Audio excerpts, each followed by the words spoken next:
माटी में मिलल जाता हर माटी में मिलल जाता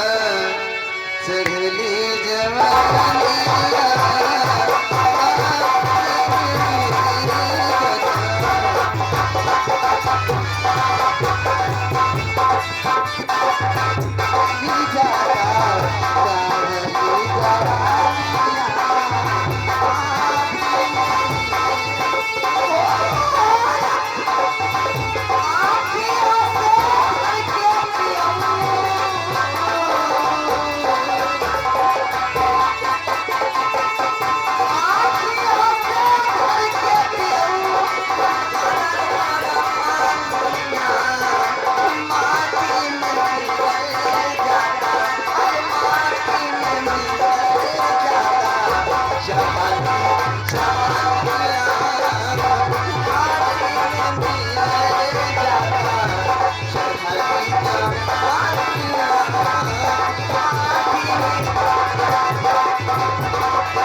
जो कि आलापुर के प्रधान जी हैं, उनकी तरफ से 51 रुपए का पुरस्कार हम तथा हमारी पार्टी हार्दिक स्वागत वंदन और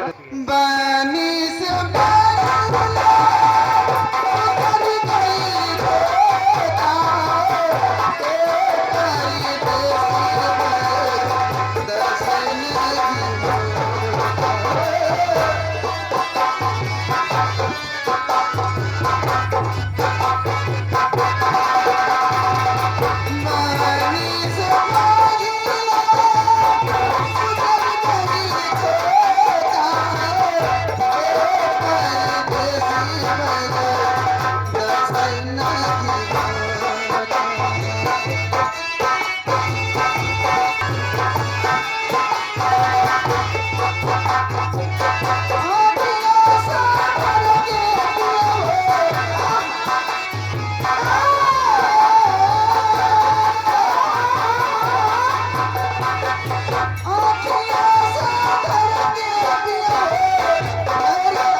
राम विचार प्रधान जी ग्राम आलापुर की तरफ से और मालकिन जी प्रधान जी माता जी की भेंट सुनना चाहते हैं। कहना है कि हमके आपन दास बनाला। अच्छा और विनती करी हजार अरे तोहरे चरण के धूल से मैया बनी तकदीर हमार। अच्छा कैसे अरे अर्जिया तने बाटे अरे अर्जिया तने बाटे हमरो भाग जगा आज फूलवे बना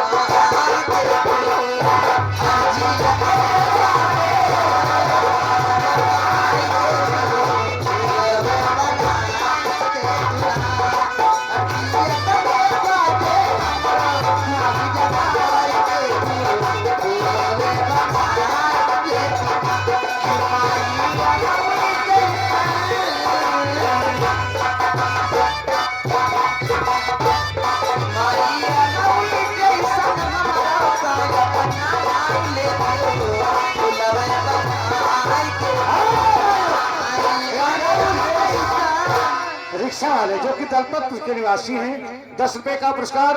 और डीजे लाइट वाले की तरफ से 10 रुपए का पुरस्कार लाख लाख धन्यवाद। कहना है हो तीन समनिया मंगाईगा हो तीन समनिया मंगाईगा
इसी के बीच आ गए हैं